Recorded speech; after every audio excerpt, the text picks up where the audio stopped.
Hi, so in this video I want to talk about how we can implement UI interaction in Unity. So we want to learn how can we have programmable UI.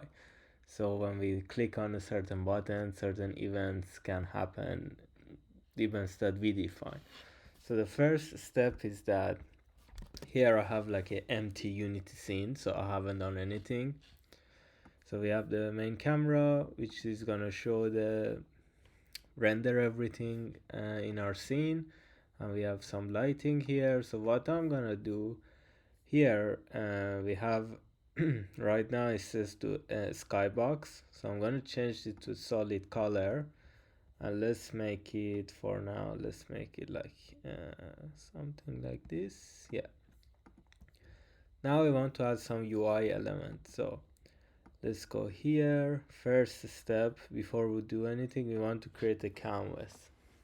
And what canvas is, you can think of canvas basically as like a drawing board. So whatever UI elements we're gonna have, they're all gonna go under in our canvas. So there's a bunch of setting here. So we want to set it to screen space overlay, and instead of to the pixel size, we can set it to constants to the screen size. Yeah, scale with screen size. And let's say set it to HD, so 1920 by 1080. And the reason you don't want to set it to pixel size is because if you're making like a application for mobile phone, then your UI element probably gonna appear very tiny in mobile, because a lot of mobile phone these days like have a high resolution screen, but the screen size itself is quite small, so that's why the text probably gonna appear very tiny. But if you make it so that it scales with the screen, mm, basically what would happen is that Unity would change the text size based on your actual screen. So if you are viewing it in a device that has a small screen but high resolution, the text should be still readable. So now that we have the canvas, we can create some menus. So if I go here to UI, and I can create a button. Now your button, you see now, is quite small, so you can either scale it up like this,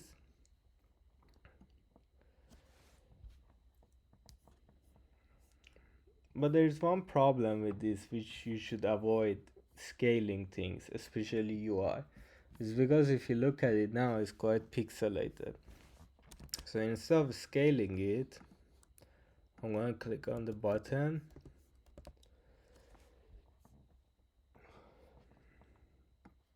and I'm going to increase the size of it. Now it's not pixelated anymore because we are actually increased the actual size. And we want to make the text also bigger, so I'm going to go to button text. Now here I can increase the font, and you see now the text element is not pixelated anymore. So that's one of the mistakes people make. Instead of actually increasing the size of UI element, they would just scale it up, and if you scale it up, then it gets pixelated and doesn't appear as like smoothly as it should. So let's change. Here we have our button. Now you can also play around, like make the text bold or italic. You can leave it to normal. Now I think Unity by default only has like this Arial font. You can import a font if you want into your project and change this. You can also change the color as well to whatever color you want, but for now the black is fine, so we're gonna leave it. So here's our first button, and what I want to do, let's create a text as well. So here's my text. Again, same thing as before. So I can scale this text up. So if I scale it up, it's bigger, But you see the problem is pixelated, right? So we don't want to do that. So let's go back to the scale 1, and I'm gonna increase the size. But if you notice, you saw my text got disappeared like after I go like a certain size. And this is because each UI element has a bounding box where the text can get rendered. And what this means is that my text has gotten out of that bounding box, therefore it's not getting rendered anymore. So the way you fix that is that if we go to, so what you want to do, if you press like if you select your object in your keyboard, if you press Q, you can, if you Q WERT, it's gonna show you like different option you have. So W is for position, E is for rotation, R is for scale, and T is for actually changing the bounding box size of the text. So now I want to increase it, and you see now I can see my text. And let's make it like this big, and I'm gonna say here welcome. I can make it back to smaller, and also this bounding box helps with your application scaling, so it's important to set it up because you do actually have an option to make the text appear even if you don't set it up. So for example, if I make this smaller, you see I cannot see part of my text. But what I can do is that I can come to this setting here, and instead of wrap I can click on overflow, so it means that go over the bounding box, and Unity will show it in my program, which is good. But the problem this causes is that later if you have a lot of elements and Unity has to scale them, it doesn't exactly know how big the text is. So I would suggest to avoid that and just set the size correctly. And you can also access this in here as well. So here we have our text. Let's make it like bold. Cool.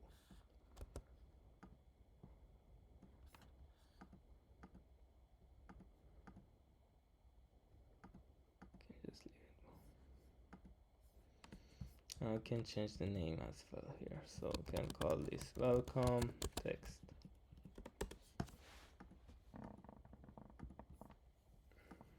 Now here's a button. Let's make another button as well. I'm gonna drag this down. So this is gonna be my button. This is gonna be the button 1, and this is gonna be button 2. And let's add an image.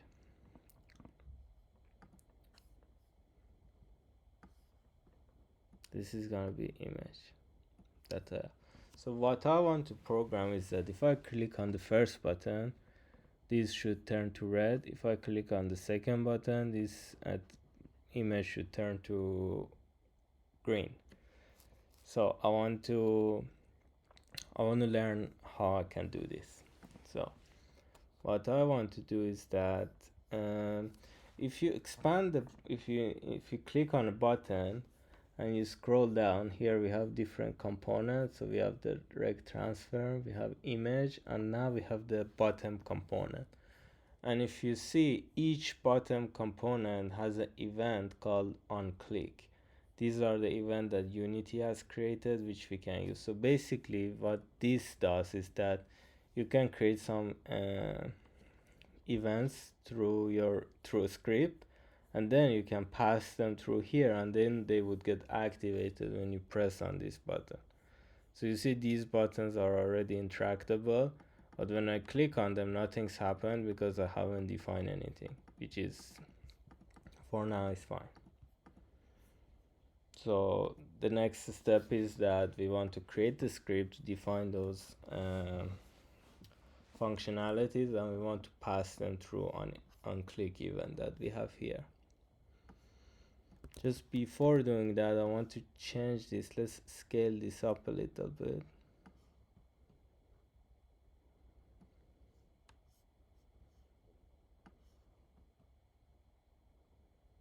Yeah, something like this. So I'm gonna go to my script folder. I'm gonna create like a new script, and usually if you have like a you usually want to have a script, let's call it like UI manager, which is gonna handle all of your UI things that are related to your UI in your application. So you have all of them in one script, so you know exactly where you go. And if your game or application is quite complex, you do want to have like a different UI manager for each scene, so you can handle all of the UI related functionalities. Now for now I'm gonna call this UI manager demo because this is for demo purpose. I just want to show you how it works. And what I want to do is that I want to attach it to my canvas. Now you can attach this to any game object you want. You don't have to attach it to canvas. The reason I'm attaching it to canvas is because it makes more sense. Canvas is responsible for rendering the UI, and I want my UI manager to be a component of it, so I know exactly where it is. And I want to bring this actually down here. Makes it looks nicer. Yeah. So now let's open this up.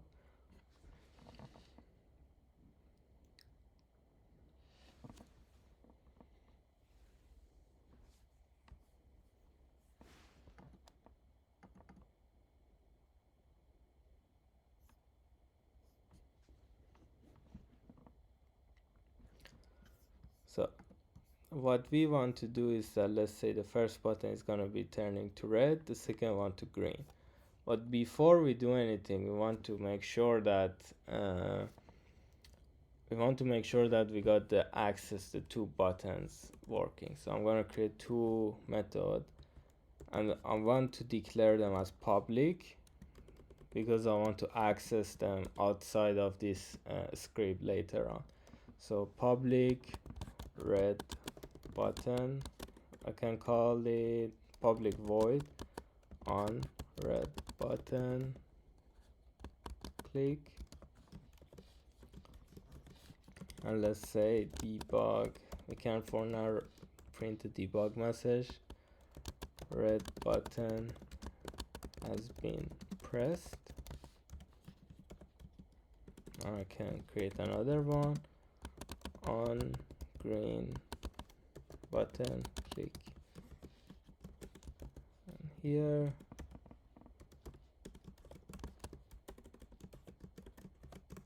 I can say green button has been pressed. So I'm gonna save this.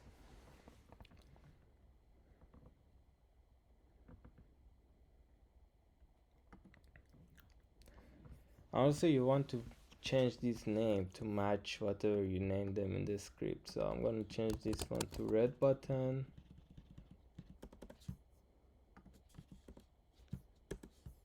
Now you don't, it's like you can name it whatever you want. This is just that later on, if you come back to this program, it's much easier to know what's going on.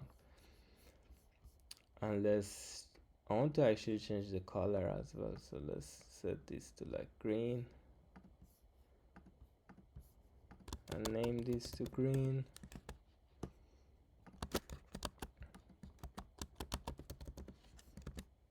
And this one, let's change it to red. And let's change the name as well to red. So now we want to add those two new methods that I created. So the methods are in my UI manager demo script. So which is attached to my canvas. I'm going to drag the canvas here, find the script I created, UI manager demo. So on red button click, here's the method, and this is why I declare them as public, So if you declare them as private, it's not going to show up here. And for the green button, I'm going to click on the plus icon, drag the canvas, and green button method. So now if I press play,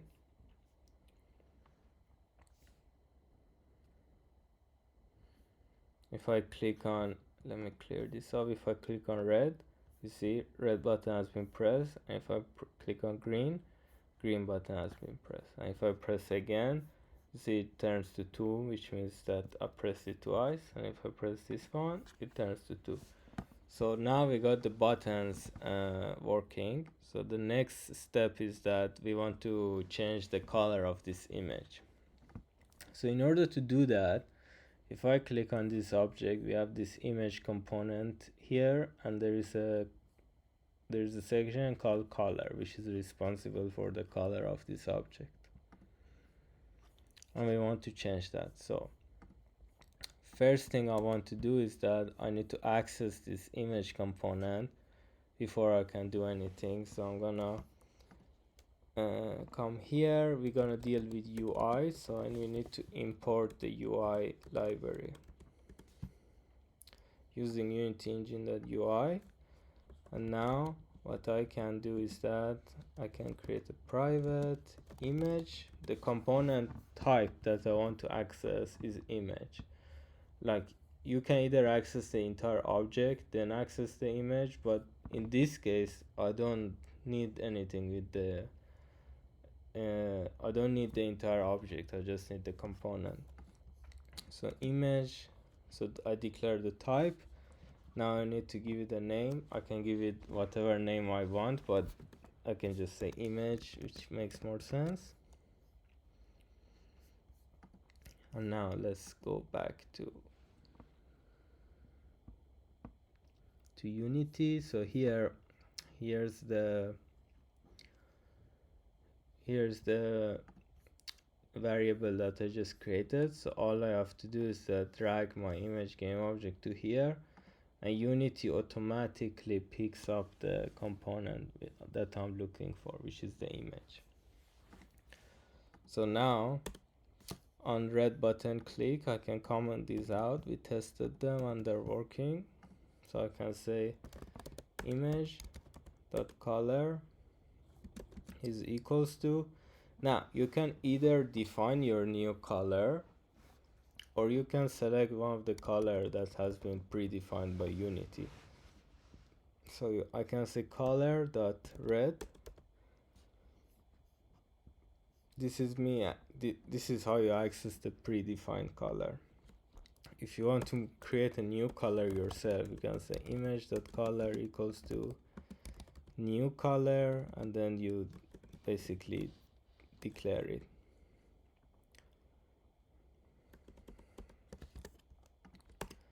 And now image.color equals to color.green.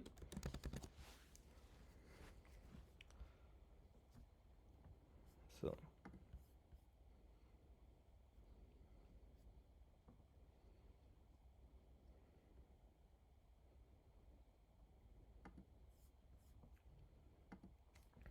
now if I click on play,